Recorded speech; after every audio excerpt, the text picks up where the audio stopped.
আমরা জটাই পার্কে ঘুরতে গেছিলাম, তাই ওখানকার ভিডিও বানিয়ে নিয়েছি। তো আমরা যেই জায়গাটায় এখন আছি, এখানে দেখো, এটা শ্রীরাম রামের পায়ের ছবি। এখানে কিছু স্মৃতি এখানে অনেক সুন্দর করে সাজিয়ে রেখেছে। এখানে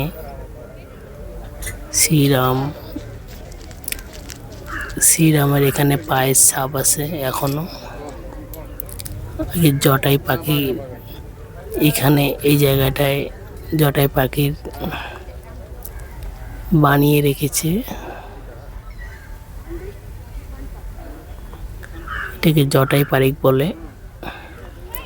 শ্রীরাম ভক্তর এখানে পায়ের ছাপ কাজ দিয়ে সুন্দর করে ঢাইকে রেখেছে।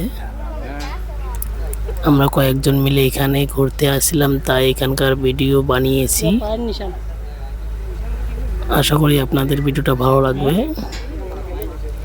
তোমরাও চলে এসো এখানে ঘুরতে। কেরালায় এটা উপস্থিত আছে জটাই পার্ক নামে।